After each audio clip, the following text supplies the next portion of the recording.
And today we're going to talk about a report that details Bigfoot's ability to jump incredible height and distance. This was a Class A sighting, so he got a very good look. The report we're talking about today is report number 24755 from the BFRO. And this location where it occurred is near North Bend in King County, Washington. This area has had a number of sightings, 46 total up there on the BFRO's page, and out of those, 16 of them are Class A sightings, so people are getting good looks out there. This sighting occurred during wintertime, around 8 a.m. in the morning. The weather was cold and there was snow and kind of rain mix falling, and the area that was in was a forested area along the middle fork of the Snoqualmie River. The witness is a truck driver who was hauling a dozer out to a logging site, and the sighting occurred along a logging road off of, according to the report, Forest Road 5060, but based on the description, I think it might have actually been 5600. The follow-up report doesn't clarify that, but a lot of the description follows 5600, but it could be 5060, one of those two. He was about 1 to 2 miles away from the logging site when he saw two really tall figures standing alongside the road. One that appeared female and about 7 feet tall, and one that appeared to be male and about 8 feet tall. He originally thought that they were tall people, maybe basketball players, that were wearing some sort of dark full-body clothing with hoods, but as he got closer, he noticed their arms were really long. According to his report, here's what the witness said. The subjects then reacted to my approach by stopping and turning around toward me and stood in the middle of the road in a slightly crouched position. They seemed agitated, with their feet stationary, and they turned and looked at both sides of the road by rotating their upper bodies at the waist back and forth while swinging their arms at their sides. When they did this, they looked very ape-like. As I closed to about 35 to 40 yards away, the female jumped and ran off the left side of the road toward the river and disappeared into the brush. The male stayed in the road a little longer, shuffling to the left side of the road. Finally, as I got closer, in one step from the edge of the road, he jumped a distance of around 20 feet and easily cleared what I now could see was a thicket of thorny blackberry vines at least 8 feet tall, and he was gone. In the report, it says when the witness arrived at the logging site, he asked another driver who arrived about a minute after him if he had seen anything strange, but he hadn't. The witness did return back to the location and checked for tracks, but he didn't find any, and he didn't want to fight through the blackberry bushes to follow where they had gone. According to the report, he says that they are dark brown all over, including the faces. He didn't see obvious hair or fur, possibly because it was wet from the rain, and since he was in the truck, no odors, no sounds.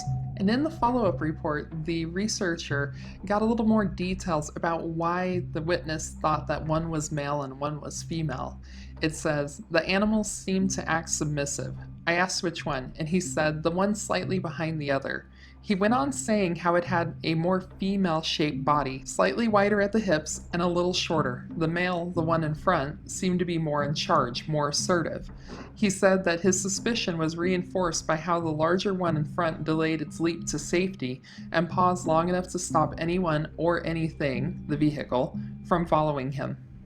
So what makes this report really interesting is the description of how far these creatures jumped and how high.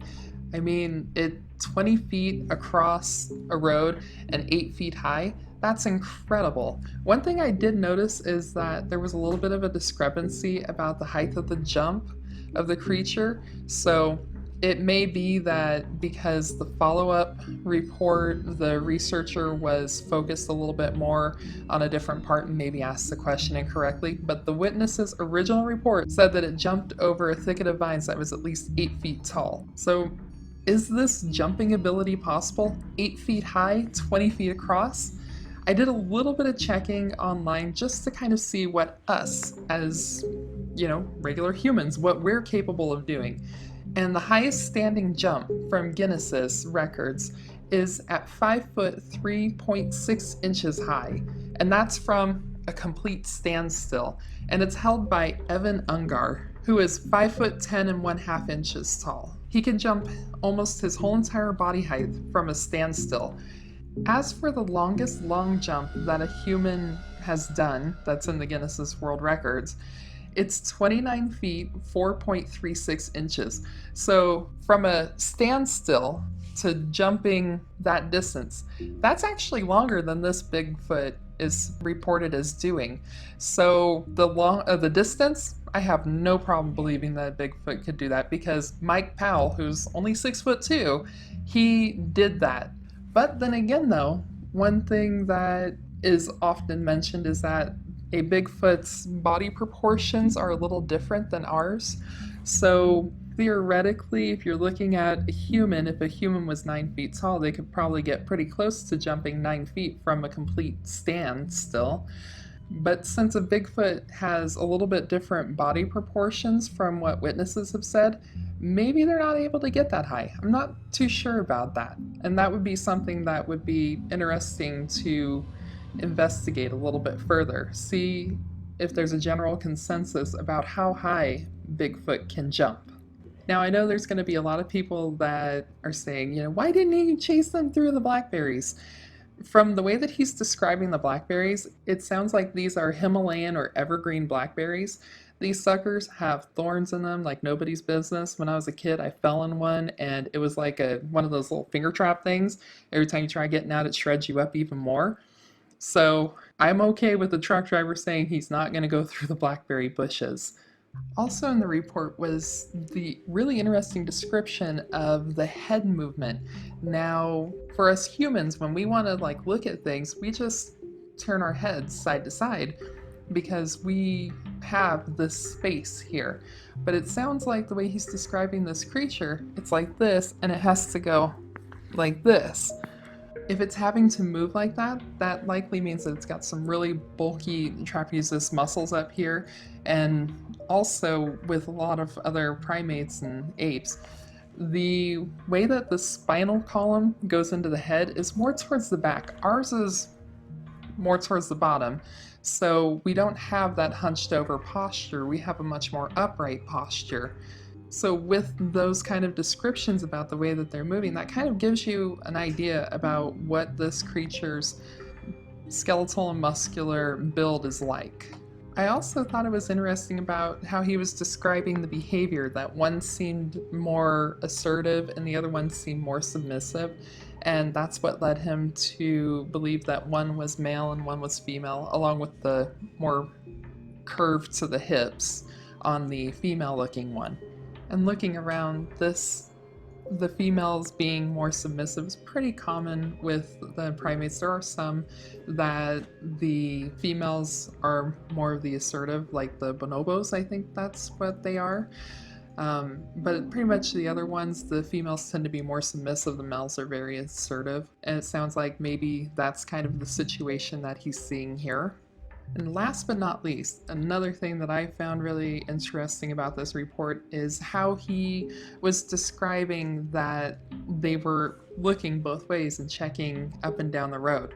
I get a lot of messages saying, well, if Bigfoot exists, why hasn't a car hit one before? And usually what I like to tell people is that if you're a person that's out in the woods, you're not on your cell phone, you're not messing around, you're paying attention to what you're doing, you check both ways, the chances that you're going to get hit by a car is slim to none.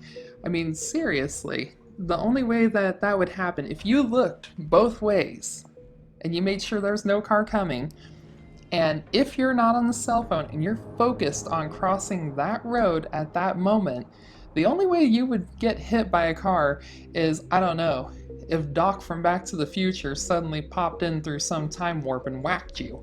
That's really the only way that happens, as long as you were paying attention. And so the description that he's giving, it sounds like they do just as we would do. They stop, they look, they go. So that probably gives you a pretty good idea about why we're not seeing Bigfoot roadkill everywhere. It's because they are doing what you're supposed to be doing if you're crossing a road. So what do you guys think about this report? I mean, the jumping ability, that's a pretty high height to jump. Do you think that with the way that their bodies are built that they're able to pull that off to jump 8 feet, which is pretty much their height or a little bit higher? Now, granted, in the follow-up report, it says that he had to clear about 5 to 6 feet, so it may be that they kind of drug their feet through the upper part of the blackberry vines, so it may not had to have jumped as high as the entire blackberry vines. It just says that the blackberry vines were 8 feet tall. And also, what do you think about the description of the head movement? I mean, do you think that it's because either A, they just have a short neck, or do you think it's because the spinal column's coming in from the back end more than directly underneath? And do you think that this is also possibly restricted by some large traps on this creature? Trapezius, not trapping them. And then most of all, for me, this is like my big thing. What do you guys think about the fact that they were looking both ways? They were checking to cross the road before they crossed it. And maybe that's why we never see any of them being killed on the side of the road. I mean, you can look up in the history of PCT hikers, and the only time that a PCT hiker has been hit was when they were walking alongside the road going into town, which is more understandable because if you've seen how some of those trucks drive along those logging roads, it's a little crazy. But other than that, it's the same thing. There's lots and lots of PCT hikers crossing these roads, and we're not hearing about PCT hiker roadkill every year. So give us your thoughts down in the comments below, and I'll see you there. Bye! And if you like this report, give us a thumbs up.